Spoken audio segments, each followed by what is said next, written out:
اور انہی پہ مسیحی مذہب کی بشارت، مسیحی مذہب کی خدمت، مسیحی مذہب کی رسالت قائم ہے۔ یہ ستون عقیدے ہیں، ان میں سے ایک بھی نہ ہو تو مسیحی مذہب قائم نہیں ہو سکتا۔ پہلا ہے خدا کا انسان بننا، جس کو ہم کرسمس پر مناتے ہیں، یسوع مسیح کی پیدائش، اور دوسرا ہے یسوع مسیح کا مردوں میں سے زندہ ہونا، جس کی تیاری ہم کر رہے ہیں اور جو ہم عید پاشکا پر، ایسٹر پر مناتے ہیں۔ یہ دو عظیم عقیدے ہیں۔ رسولوں کے عقیدے میں بھی، جس میں 12 عقیدے ہیں، رسولوں کو کلمہ جس میں 12 عقیدے ہیں، اس میں انہی عقیدوں کی باتیں ہیں۔ باقی جتنے بھی عقیدے ہیں، خواہ روح القدس کے متعلق ہوں، مقدسہ ماں مریم کے متعلق ہوں، کلیسیا کے متعلق ہوں، خدا کے متعلق جتنے بھی عقیدے ہیں، وہ ان دو عقیدوں کے ارد گرد گھومتے ہیں یا ان دو عقیدوں کی تشریح کرتے ہیں۔ لیکن بنیادی طور پر جو پلر ڈوگماز ہیں یہ دو ہیں، جو عظیم ستون عقیدے ہیں وہ یہ دو ہیں: خدا کا انسان بننا اور یسوع مسیح کا مردوں میں سے زندہ ہونا۔ اب جب بھی یہ عیدیں آتی ہیں، کلیسیا کوشش کرتی ہے کہ ان سے پہلے اور ان کے بعد کچھ موسم مقرر کیا جائے، عبادتی موسم، جن میں لوگ پہلے تیاری کریں اور بعد میں ان پر غور و خوض کرتے رہیں۔ آمد کے ایام ہیں، کرسمس سے پہلے، عید ولادت المسیح سے پہلے آمد کے ایام ہیں، اور پھر کرسمس کے بعد بھی 1-2 ہفتے مسلسل کرسمس کے بھید پہ غور کیا جاتا ہے، چرنی کے بھید پہ، یسوع مسیح کی پیدائش، خدا کے انسان بننے کے بھید پر غور کیا جاتا ہے۔ اس میں گیت بھی ایسے ہی گائے جاتے ہیں، تلاوتیں بھی ایسی کی جاتی ہیں، دعائیں بھی ایسی ہوتی ہیں، تاکہ کسی نہ کسی طریقے سے، کسی نہ کسی پہلو سے خدا کے انسان بننے کے بھید پر غور کیا جائے۔ میں بات اس لیے بھی زور دے کے کہہ رہا ہوں کہ ان دنوں میں کوشش کرنی چاہیے کہ اسی مضمون سے متعلق گیت گانے چاہیے۔ باقی جو ہم سارا سال گا سکتے ہیں وہ ہم کسی وقت بھی گا سکتے ہیں۔ اسی طرح ایسٹر، یسوع مسیح کا مردوں میں سے زندہ ہونا، اس سے پہلے راہ کے بدھ سے کلیسیا تیاری شروع کرتی ہے۔ راہ کے بدھ سے لے کے مقدس جمعے تک زیادہ تر مرکز اور محور ہمارے غور و خوض کا صلیب ہوتا ہے۔ اس کے بعد یسوع مسیح کا مردوں میں سے زندہ ہونا، اور یہ سارا بھید جو راہ کے بدھ سے شروع ہوتا ہے اور ایسٹر پر آتا ہے، اس کے بعد یہ 50 دن بعد روح القدس کے رسولوں پر نازل ہونے پر اپنی معراج کو پہنچتا ہے۔ میں اس کو سمجھاتا ہوں۔ ہم جب بائبل اسٹڈی کرتے ہیں تو ایک واقعہ ہوتا ہے، ایک واقعہ کی وسعت ہوتا ہے کہ وہ واقعہ کہاں تک پھیلا ہوا ہے۔ شروع میں بھی، اس کے پہلے بھی کچھ ہوتا ہے، اس کے بعد بھی کچھ ہوتا ہے، یہ واقعہ کی وسعت ہوتی ہے۔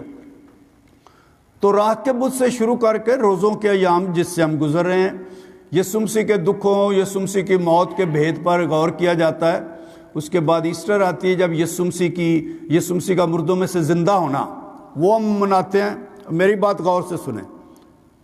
ایسٹر کی معراج، ایسٹر کی معموری، ایسٹر کی تکمیل روح القدس کے رسولوں پر نازل ہونے پر ہوتی ہے، کیونکہ یسوع مردوں میں سے زندہ ہوا ہے۔ یہ یسوع کی ایسٹر ہے۔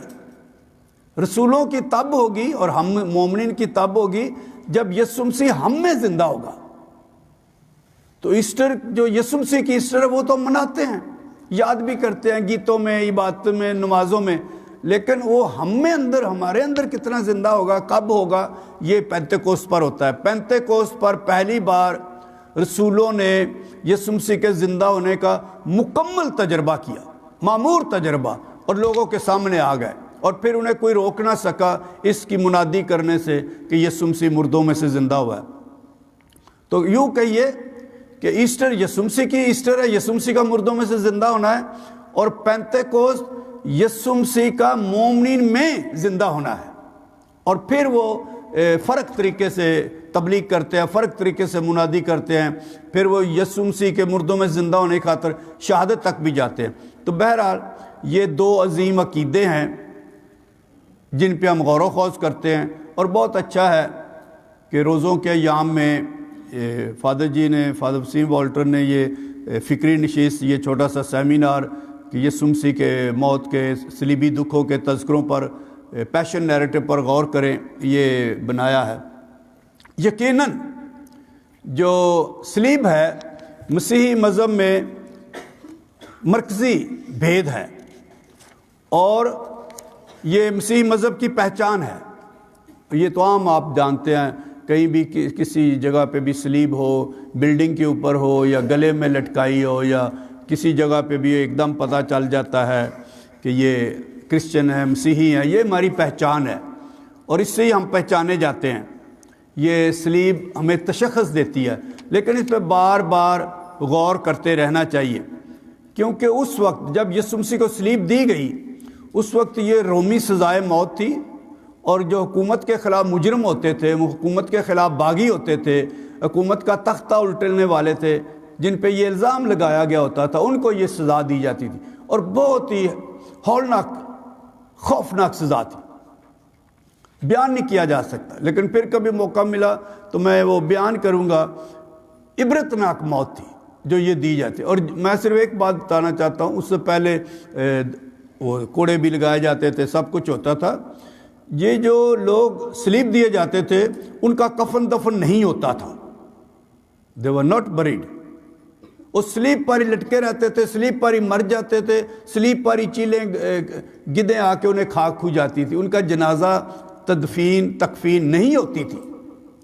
یسوع مسیح کے کیس میں، یسوع مسیح کے حوالے میں یوحنا رسول کی بہت پہچان تھی یروشلم میں، اور نکودیمس کی وجہ سے اور یوسف ارمتیہ کی وجہ سے بہت ہائی اپروچ کے ذریعے انہوں نے لاش مانگی تھی. ورنہ جن کو صلیب دیا جاتا تھا، جو حکومت کے باغی ہوتے تھے، ان کا کوئی دوست، کوئی رشتہ دار قریب نہیں پھٹکتا تھا. اور ماں مریم کو بھی اگر صلیب کے قریب رہنے کی اجازت ملی تو یوحنا رسول کے اثر و رسوخ کی وجہ سے تھی، ورنہ کسی رشتہ دار کو قریب آنے نہیں دیا جاتا تھا. تو ویسے میں بتا رہا ہوں کہ یہ صلیب کی موت لوگوں کو عبرت دینے کے لیے ہوتی تھی. ہر عید فصح پہ سووں کے حساب سے ڈاکو، ہم تو انہیں ڈاکو کہتے، وہ ڈاکو نہیں ہوتے تھے، نیک ڈاکو، بدکار ڈاکو، وہ باغی ہوتے تھے. تو ان کا چوری کرنے سے کوئی تعلق نہیں، یہ حکومت کے لوگوں کے خلاف بغاوت کرتے تھے. تو کئی لوگوں کو عید فصح پر خاص کر صلیب دیا جاتا تھا تاکہ بہت لوگ آئے ہوئے ہیں دیکھیں اور عبرت حاصل کریں. بہرحال جیسے میں نے کہا کہ شروع میں مسیحی مذہب میں یونانی اور یہودی صلیب کو ٹھوکر اور حماقت کہتے تھے، جبکہ پولس رسول اسے مسیحوں کے لیے نشان، پہچان، تشخص، آئیڈینٹی کارڈ اور مسیحوں کی نجات کا باعث اور بنیاد قرار دیتا ہے. تو آج ہم تھوڑا سا دکھوں پر، جو دکھوں کے یسوع مسیح کے دکھوں کے تذکرے ہیں ان پہ غور کریں گے، اور ساتھ ساتھ میں تھوڑی باتیں بھی بتاؤں گا کہ یسوع مسیح کے دکھوں کا جو تجربہ ہے وہ ہم میں سے ہر ایک کی زندگی کا تجربہ ہے. جب ہم یسوع مسیح کے دکھوں کی بات کرتے ہیں تو ہم 5 مناظر کی بات کرتے ہیں، 5 سینز، اور میں علیحدہ کر کے بتاؤں گا اور میں یاد بھی دلاتا جاؤں گا. منظر ہوتا ہے، ایک واقعہ ہوتا ہے جہاں لوگ ہوتے ہیں، کوئی بات چیت ہوتی ہے، گفتگو ہوتی ہے، ایک جگہ ہوتی ہے، جو ہی لوگ بدل جائیں، جگہ بدل جائیں، گفتگو بدل جائے، منظر بدل جاتی ہے. تو میں صرف آپ کو اس واقعہ کے، اس بھید کے، صلیب کے بھید کے بہت قریب لانے کے لیے اور اس کی جزیات، چھوٹی ڈیٹیلز، تفصیلات دیکھنے کے لیے یہ واقعات کا، مناظر کا علیحدہ ذکر کرنا چاہتا ہوں. میں پہلے ذکر کروں گا اور پھر ایک پہ جاؤں گا. پہلا منظر ہے گتسمنی باغ میں دعا اور گرفتاری. جو لکھنا چاہے لکھ لے، میں بار بار ان کا ذکر کروں گا. یعنی یہ کہیں کہ باغ سے لے کے پہاڑ تک، گتسمنی باغ سے لے کر کلوری پہاڑ تک، گلگتا تک یہ مناظر ہیں. گتسمنی باغ جہاں یسوع مسیح گرفتار ہوئے، اور گلگتا کا پہاڑ، کلوری کا پہاڑ جہاں یسوع مسیح نے جان دی، صلیب دیے گئے، ان کے درمیان یہ 5 واقعہ ہیں. پہلا منظر گتسمنی باغ کی گرفتاری کا ہے. گتسمنی کو زیتون کا باغ بھی کہتے ہیں. عبرانی زبان میں گتسمنی کے معنی ہے زیتون. تو زیتون کے وہاں درخت بہت ہیں، پودے بہت ہیں، پھل بہت ہیں. جہاں یسوع مسیح جس باغ میں گرفتار ہوئے تو میں بتاؤں گا، اس سارا پہاڑی زیتون کے درختوں سے ڈھکا ہوا ہے، اس لیے اس کو زیتون کا پہاڑ کہتے ہیں. یہ ایک ہی بات ہے، زیتون کا پہاڑ اور اس کے نیچے دامن میں وادی قدرون میں ایک باغ ہے جس کو زیتون کا باغ کہتے ہیں، جہاں ہمارے ہاں آموں کا باغ، امرودوں کا باغ یہ ہم کہتے ہیں، تو وہ زیتون کا باغ، گتسمنی کا باغ ایک ہی بات ہے۔ پہلا منظر وہاں، ہم اس کی تشریح بعد میں کریں گے۔ دوسرا منظر یسوع مسیح کا یہودیوں کی عدالت کے سامنے مقدمہ، تفتیش، سوال جواب، مذہبی عدالت کے سامنے، یہودیوں کی عدالت کے سامنے، شرعی عدالت کے سامنے، جس کی صدارت کاہن اعظم کر رہے تھے۔ مقدمہ، الزامات اور پھر جھوٹے گواہ، وہ ہم تفصیل بعد میں دیکھیں گے۔ تیسرا منظر یسوع مسیح کا حکمران کے سامنے، رومی حکمرانوں کے سامنے مقدمہ، تفتیش، سیاسی عدالت کے سامنے، حکومت کے سامنے۔ پہلا مذہبی عدالت میں تھا اور دوسرا حکومت کی عدالت میں۔ تو 2 دفعہ یسوع مسیح پہ مقدمہ چلا تھا، یعنی 2 عدالتوں میں مقدمہ ہوا تھا۔ میں اس کی تشریح بعد میں کروں گا۔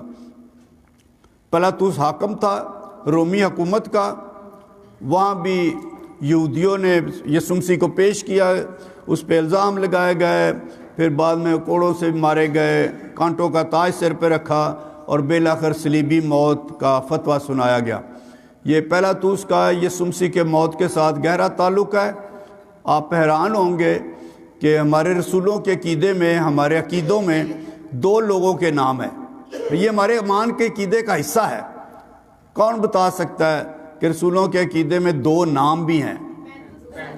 چلو اسی پہ رہتے ہیں۔ یہ ایک غیر قوم رومی، اس کا نام ہمارے عقیدے میں ہے، صرف اس بات کی تصدیق کرنے کے لیے کہ یسوع مسیح کی موت واقعی ہوئی، تاریخی موت تھی، وہ ساری رومیوں کے کاغذوں میں، فتووں میں لکھی ہوئی ہے، کیونکہ بہت لوگ کہتے تھے یہ موت واقعہ نہیں ہوئی، لیکن یہ ثابت کرنے کے لیے کہ وہ واقعی ہوئی، اور آپ رومی دستاویز، فتووں کی دستاویز پڑھ سکتے ہیں اور پلاطس کے زمانے میں۔ چوتھا منظر راہ صلیب، جس کو ہم 14 مقام کی عبادت بھی کہتے ہیں، صلیبی مقامات۔ جب یسوع مسیح نے صلیب اٹھائی اور اٹھا کر کلوری پہاڑ تک گئے، اس کو ایک منظر ہے، ہم جمعے کی عبادت میں 14 مقامات کو یاد کرتے ہیں۔ 5واں منظر کلوری پر موت اور کفن دفن۔ میں چھوٹی چھوٹی باتیں ہر منظر کی بتاؤں گا، میں دوبارہ دہراتا ہوں 5 منظر، اگر کسی جو لکھ رہے ہیں صحیح کر لیں۔ پہلا منظر ہے گتسمنی باغ میں دعا اور گرفتاری۔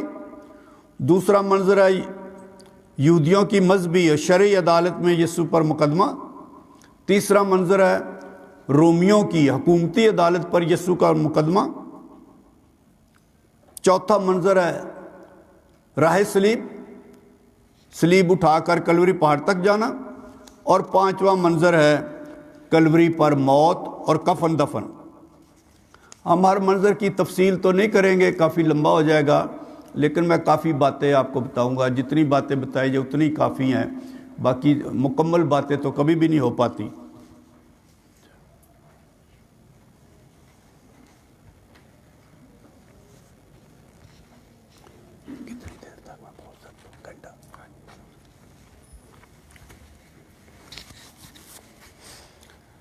یہ جو 5 منظر ہیں یسوع مسیح کی زندگی کے، زمینی زندگی کے آخری 12 گھنٹے ہیں۔ جتنے بھی یہ 5 منظر ہوئے ہیں یہ 12 گھنٹوں میں، لہذا ہم یہ کہتے ہیں کہ یسوع مسیح کے دکھ اس کی زندگی کے آخری 12 گھنٹے تھے۔ اندازاً صبح 3 بجے سے لے کر دوپہر 3 بجے تک یہ وقت ہے۔ صبح 3 بجے سے لے کر دوپہر 3 بجے تک یہ 12 گھنٹے کا وقت ہے۔ یہ میں اندازاً بتا رہا ہوں، اس کی جزیات میں نہیں جانا چاہتا۔ پہلے جمعرات کی رات کو عید فصح کا کھانا ہوا، عید فصح کی ضیافت تھی۔ یہ یہودیوں کے لیے بہت بڑی عید ہے، 7 دن وہ عید مناتے ہیں، یہ زیارت کی عید ہے۔ سارے یہودی مردوں پر یہ فرض ہے کہ وہ یروشلم میں جائیں جہاں ہیکل ہے۔ دنیا میں ایک ہی ہیکل تھی اور وہ یروشلم میں تھی، اور وہیں قربانی دی جاتی تھی، خواہ کسی ملک سے بھی کوئی ہو اس نے وہیں جا کے قربانی دینی ہے۔ تو یہودی مردوں پر یہ فرض تھا. خواتین اور بچے اگر چاہیں تو جائیں، نہ چاہیں تو نہ. تو سارے یروشلم میں میلہ تھا، 7 دن ساری دنیا سے لوگ آئے ہوتے تھے. لہذا گھروں میں بھی کوئی جگہ نہیں ہوتی تھی رہنے کے لیے، اور لوگ کھیتوں میں باغوں میں رہتے ہوتے تھے. سارا دن ہیکل میں رہنا، عبادت کرنا، ربیوں کی باتیں سننا، تعلیم سننا، اور رات کو کسی مخصوص جگہ پر کسی درخت کے نیچے باغ میں جا کر رہنا اور وہاں سونا. آپ کو یاد ہوگا کہ یہودا اسکریوتی کو بہت اچھی طرح معلوم تھا کہ ہر روز ہم کہاں جا کے سوتے ہیں. تو وہ شام کو جب وہ گرفتار کرانے کے لیے لے کے گئے تھے لوگوں کو، تو انہیں پتہ تھا میں نے کس درخت کے نیچے جانا ہے یا وہ کہاں ہمارا گروپ ہوگا. تو یہ جمعرات کی رات کو جو کھانا کھایا جاتا تھا، جو یہودیوں کی ضیافت ہوتی تھی، وہ تقریباً 7 بجے شروع ہوتا تھا اور صبح 2:30-3 بجے تک رہتا تھا. یہ کھانا اور عبادت ہوتی تھی. 14 نکات ہوتے تھے. ہر ایک نقطے کے بعد تھوڑا سا ریسٹ کرتے تھے، تھوڑی سی گپ شپ لگاتے تھے. گھر میں ہوتا تھا یہ کھانا، اور پھر کوئی سوال جواب بچوں کے. یہ ایک علیحدہ سی عبادت کا دستور ہے. ان کا دستور سے سیدر کہتے ہیں عبرانی زبان میں سیدر، کہ اس کی رسومات کیا ہیں. جیسے ہمارے ہاں بچوں کو پہلی پاشرت کے لیے تیار کیا جاتا ہے، یہودیوں کو بچوں کو سیدر منانے کے لیے، فسح کی ضیافت منانے کے لیے اسکولوں میں تیاری کروائی جاتی ہے ہر سال. بہرحال فسح کا کھانا جو برہ ذبح کیا جاتا تھا، اس کو مکمل طور پر کھانا ہوتا تھا. بنا ہوا شورا نہیں، بنا ہوا گوشت، اور مکمل طور پر ختم کرنا تھا. اگر آپ کے گھر والے کم ہیں، رشتہ داروں کو بلا لیں. اگر رشتہ دار بھی کم ہیں تو اجنبیوں کو بلا لیں، پڑوسیوں کو بلا لیں، لیکن وہ برہ ختم کرنا ہے. تو یہ کچھ شرط و شرائط تھی. اور 4 بار میں پیتے تھے اس کے دوران، جو مردوں کو فرض تھا کہ لازمی میں پینی ہے، اور خواتین اگر چاہیں تو صرف پیالے کے ساتھ منہ لگا سکتی ہیں، اگر چاہیں تو پئیں نہ پئیں، لیکن مردوں پر فرض تھا. میں اس لیے بھی بات کو آپ کو بتانا چاہتا ہوں، اتنی اچھی ضیافت کھانے کے بعد گتسمنی باغ میں تو سونا ہی سونا تھا. اتنی جلدی نہیں رسولوں کو ایسے کہنا نہیں جی دیکھو یسوع مسیح کو دکھ آئے ہوئے ہیں وہ سو رہے ہیں.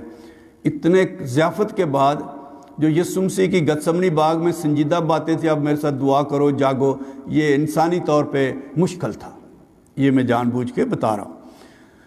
تو زیتون کا باغ، لفظ زیتون جو ہے اس کے بارے میں 2 باتیں بتانا چاہتا ہوں. تشریح زیتون کے درخت کے بارے میں. ایک تو زیتون کے درخت کے بارے میں یہ ہے کہ یہ مرتا نہیں ہے.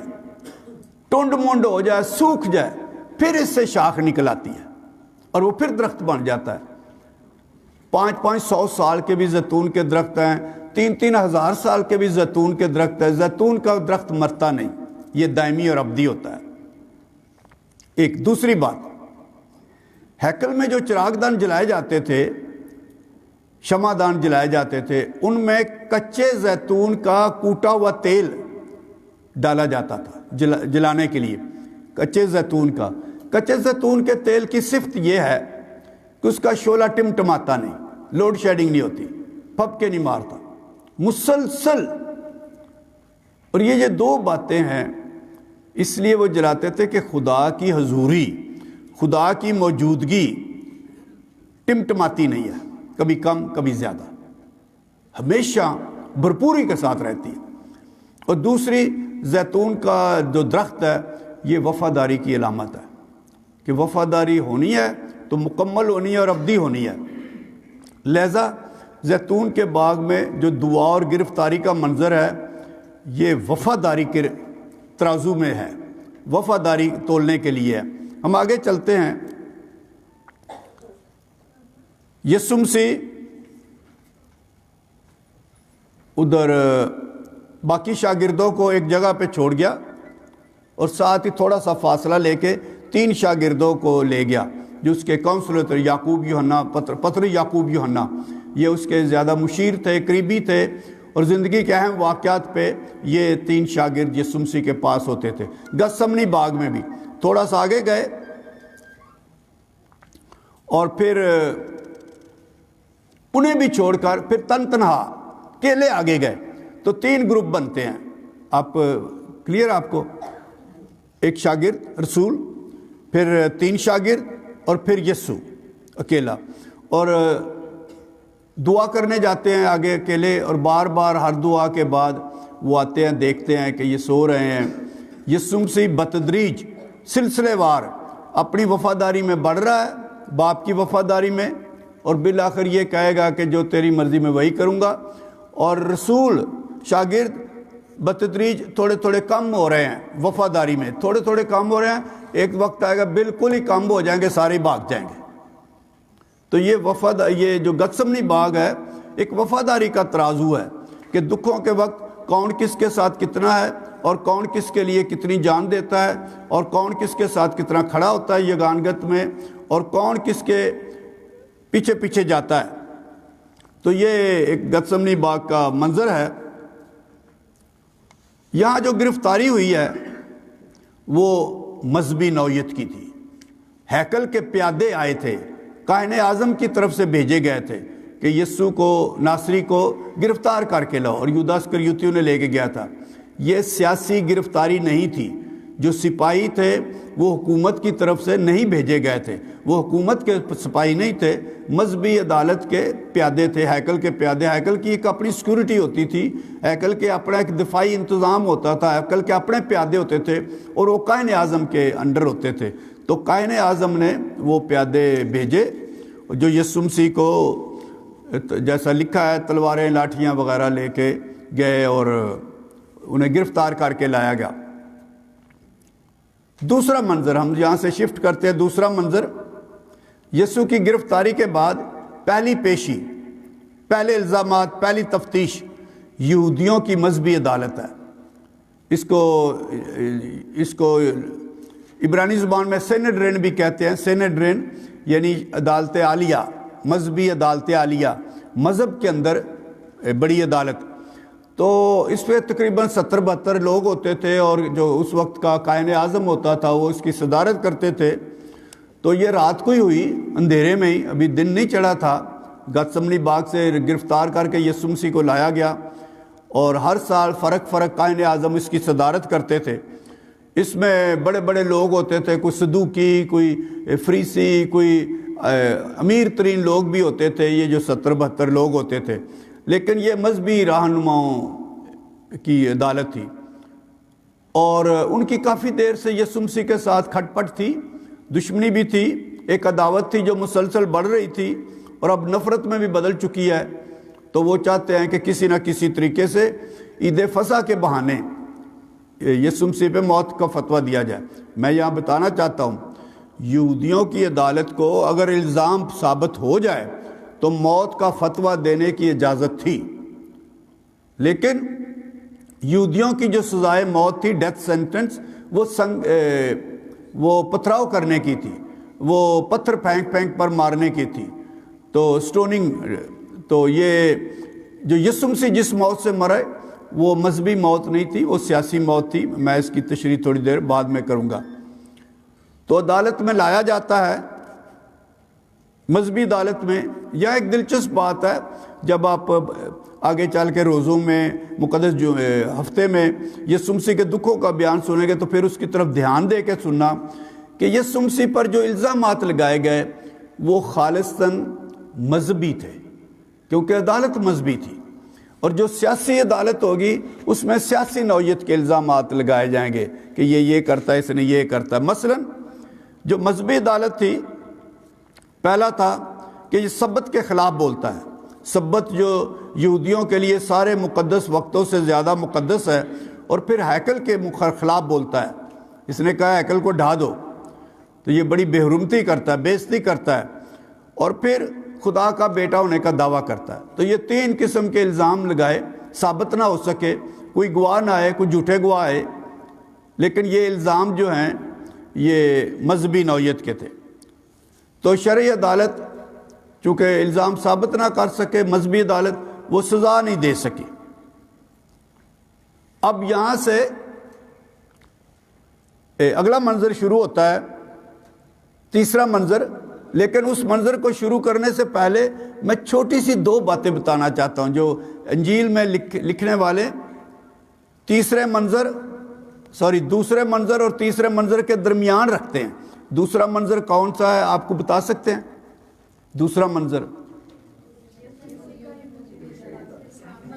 یہودی مذہبی عدالت کے سامنے یسوع کا مقدمہ، اور تیسرا منظر کیا ہے؟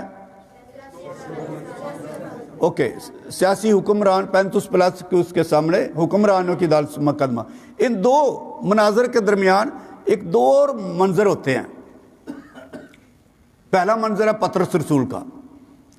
پطرس رسول برآمدے میں، جوش تو بہت تھا پطرس کو لیکن جذباتی طور پہ ڈر گیا، تو برآمدے میں ہے.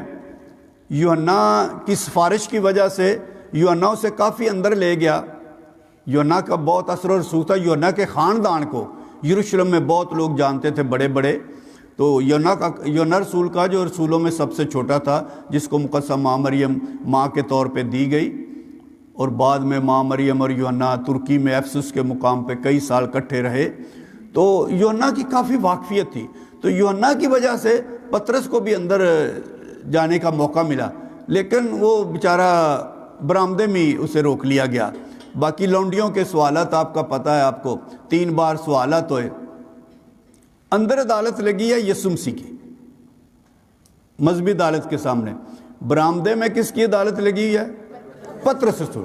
اب سنیں، اندر والی عدالت میں یسوع مسیح اپنے باپ کی وفاداری میں مسلسل بڑھ رہا ہے، مضبوط ہو رہا ہے.